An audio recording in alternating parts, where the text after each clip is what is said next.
देखिए भाई, तो 3 फिगर हमारे पूरे हो गए। फोर्थ कौन सा आता है? रोम्बस। बेटा पहली सीट पे बैठ के बात मत करो, ठीक है? ये यू है, बी नहीं है। रोम्बस लिखना नहीं, पहले समझ लीजिए। गौतम साहब, रोम्बस की क्या प्रॉपर्टी होती है ये हमको सब पता होनी चाहिए। पैरेललोग्राम की तरह होता है ये, बिल्कुल शेप में दिखने में। ABCD ये रोम्बस है। बेटा क्या हो गया निशान?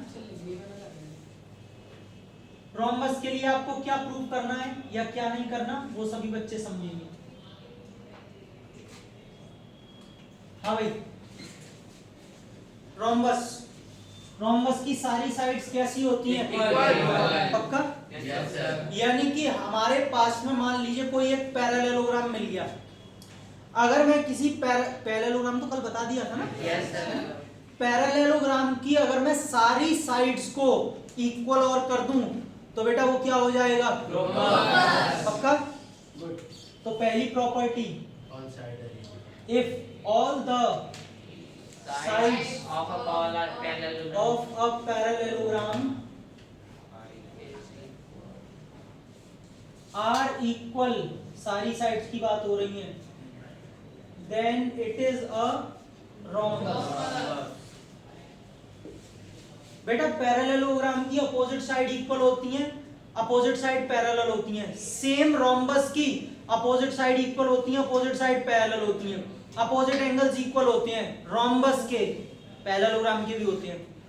डायगोनल्स जो पैरेललोग्राम के होते हैं वो क्या करते हैं? बाइसेक्ट। रोम्बस के डायगोनल्स भी क्या करते हैं? बाइसेक्ट। लेकिन बच्चों इसकी एक प्रॉपर्टी और जुड़ती है, एट 90 डिग्री।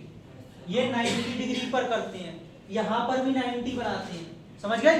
लेकिन पैरेललोग्राम में नहीं होता। पैरेललोग्राम में सिर्फ बाइसेक्ट और रोम्बस में bisect each other eight right angle और एट 90 डिग्री। समझ में आ रहा है? ये प्रॉपर्टी इसमें एक्स्ट्रा होती है।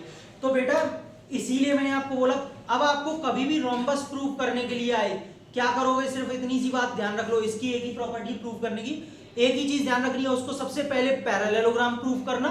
और पैरेललोग्राम कैसे प्रूव करते हैं कल बता दिया था। पैरेललोग्राम में क्या कर दोगे, फिर उसके बाद सारी साइड को इक्वल कर देना। भाई पैरेललोग्राम में तो इतना होता है, ABCD के और BCAD के अपोजिट साइड्स होती हैं। लेकिन जैसे ही आप एक इक्वेशन और लाओगे, कौन सी इक्वेशन?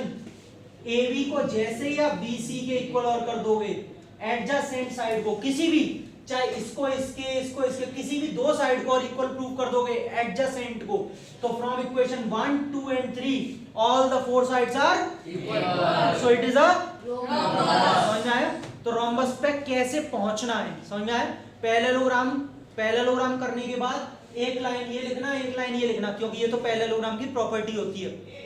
जैसे ही नीचे वाली और प्रूफ करोगे कि ये इसके इक्वल है, तो इन तीनों इक्वेशंस की हेल्प से ये क्या बन जाएगा? रोम्बस, क्योंकि इसकी सारी साइड्स इक्वल हो जाएंगी। इतना समझ में आया?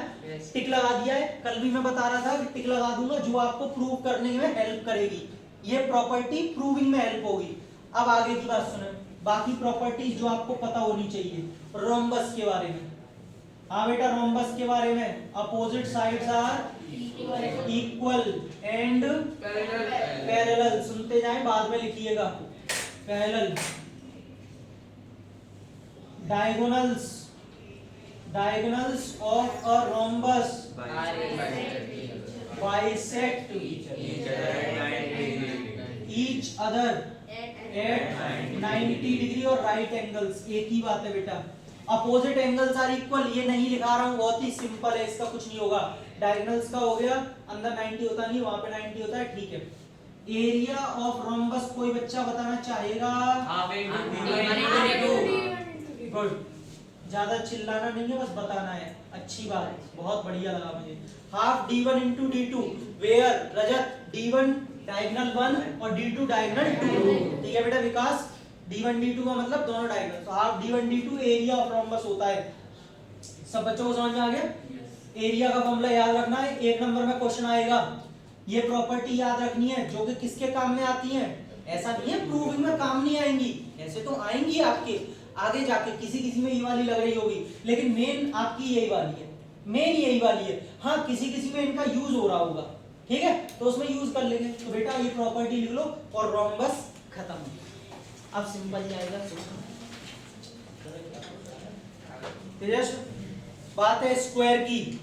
आयुष रोम्बस हमने पढ़ा, रोम्बस में जो सारी प्रॉपर्टीज होती हैं वो सारी की सारी स्क्वायर में होती हैं। बेटा स्क्वायर है ये, देखने में चाहे कुछ भी लग रहा हो, ठीक है, समझना बात को। रोम्बस की सारी प्रॉपर्टीज स्क्वायर में होती हैं, लेकिन फिर रोम्बस और स्क्वायर में क्या अंतर होता है? सिर्फ एक ही फर्क होता है,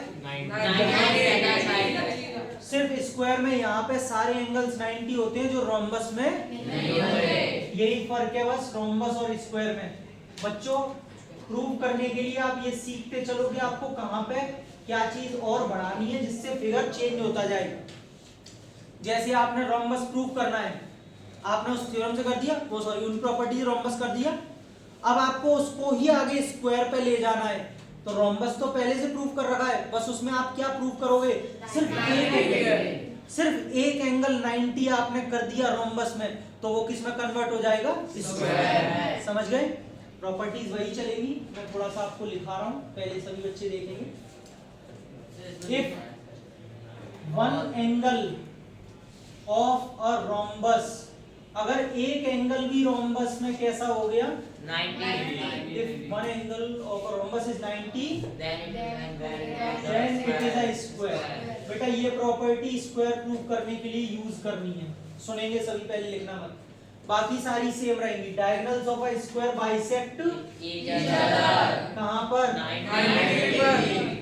All sides are equal, opposite sides are equal and parallel. Opposite sides parallel होती हैं, बाकी all sides equal होती हैं। ये सारी प्रॉपर्टी यहाँ पे लिखी जाएंगी रोम्बस में जो लिखी है। बस इसमें यही फर्क है कि यहाँ पे भी सारे एंगल्स कैसे होंगे? 90। चलेगा? चलो मैं लिखना स्टार्ट करता हूँ, आप भी लिख लीजिए, अब तो सब चीज समझ में तो आएगी। डायगोनल्स इसके भी, diagonals of a square bisect each other at 90 degree या right angles। बेटा all sides are equal and parallel। बेटा and parallel मत लगाओ क्योंकि मैंने all side बोली है, opposite side होती है parallel खाली। एरिया ऑफ स्क्वायर तो सबको पता होगा क्या होता है? साइड इनटू साइड या साइड स्क्वायर, एक ही बात है। पेरीमीटर क्या होता है? डायगोनल क्या होता है? अब नहीं बोलेगा कोई। साइड अपॉन नहीं, root 2 upon side, root 2 into side, upon नहीं है। 9th क्लास में आ गए, डायगोनल का फॉर्मूला नहीं आता स्क्वायर का, रूट 2 साइड होता है, रूट 2 साइड। सही है? सारी चीजें लिख लीजिए। ये प्रॉपर्टी लिखी है, ऊपर वाली प्रूफ करने के काम में आती है।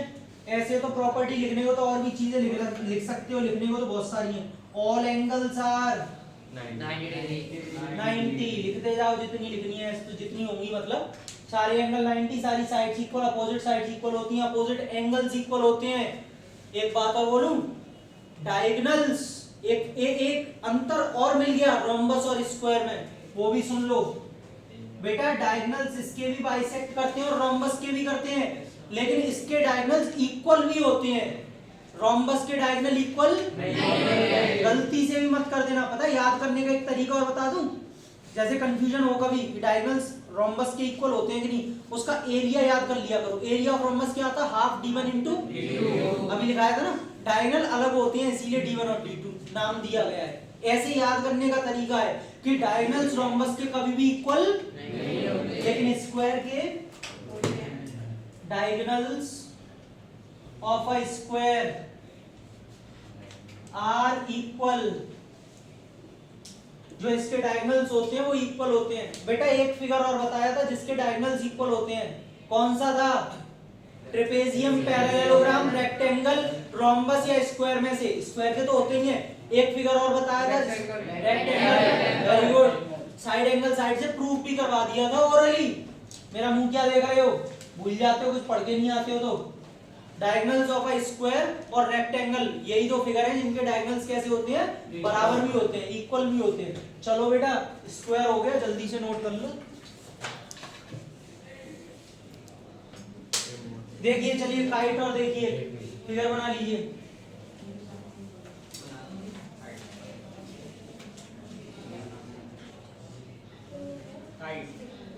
ये काइट है,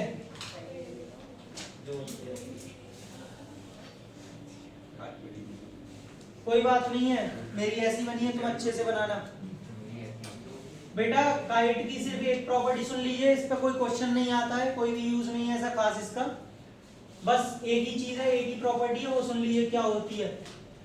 काइट में जो एक प्लेन में साइड्स होती है ना, प्लेन से मतलब ऊपर या नीचे, ये दोनों जो ऊपर वाली साइड्स हैं वो तो आपस में इक्वल होंगी, और जो नीचे वाली दो अपोजिट साइड्स हैं वो आपस में, बस यही काइट की प्रॉपर्टी है। इतना लिख के काइट को यही बंद कर दीजिए। सर डायगोनल्स 90 के पास इंटरसेक्ट करते हैं। बेटा टेढ़ी भी लगा सकता है कोई यहाँ पे ना इनको, वैसे तो आप जो कह रहे हैं मोस्टली सही कह रहा है, वैसे तो ये जो आप देख रहे हैं इसके डायगोनल्स वो 90 डिग्री पर बाइसेक्ट करते हैं एक तरीके से, वो इंटरसेक्ट, बाइसेक्ट गलत बोल गया, क्योंकि ये नीचे वाली साइड इससे छोटी भी हो सकती है, इंटरसेक्ट करते हैं खाली, ठीक, लेकिन वैसे कोई टेढ़ी लगाएगा नहीं, प्रैक्टिकल बात है। हाँ ये 90 वाली बात आप बोल सकते हैं, ये 90 भी होती है डायगोनल्स।